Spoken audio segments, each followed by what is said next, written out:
Is ITB syndrome, also called runner's knee, really caused by friction and caused by a tight ITB? Should we stretch and foam roll, or is it all about glute training?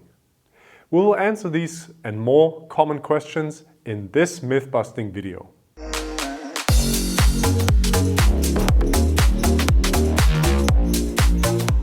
Enroll in our online course now. Link is in the video description. Hi and welcome back to Physiotutors. First of all, we would like to thank Lizzie Marlowe, who gave a fantastic speech at our first Physiotutors conference about ITB syndrome.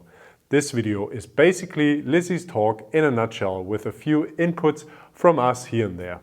So let's look at myth number 1. ITB syndrome is the only source of lateral knee pain.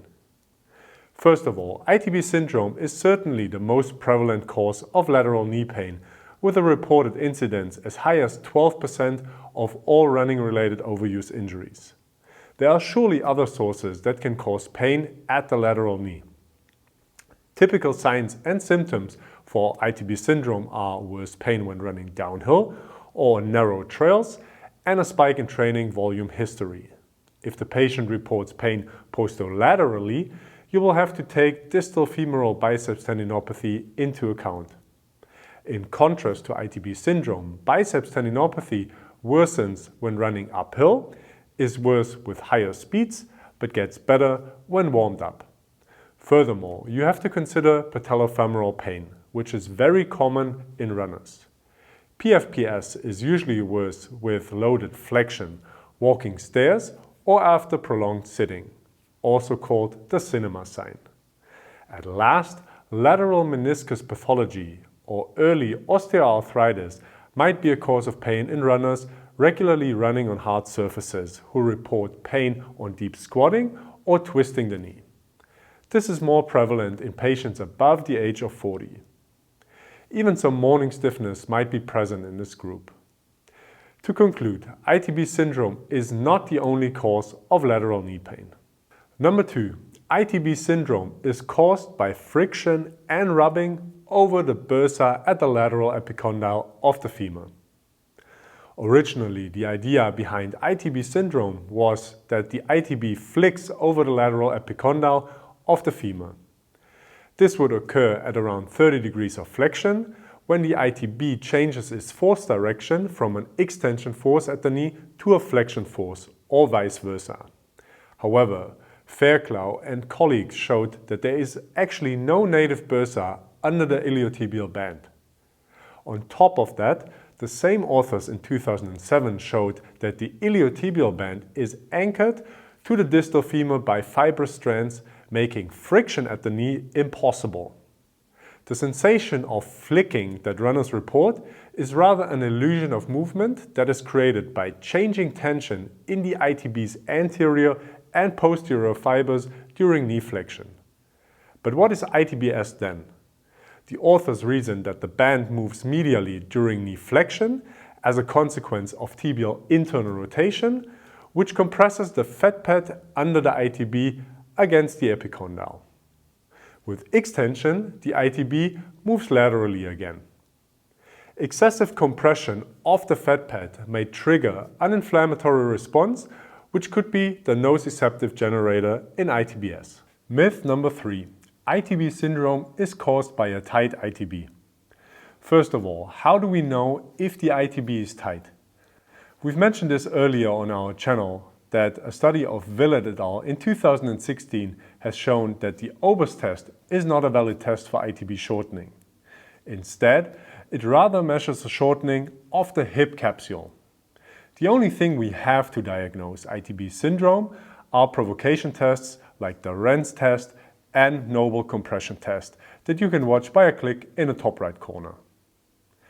This brings us right to myth number 4, which is connected to myth number 3.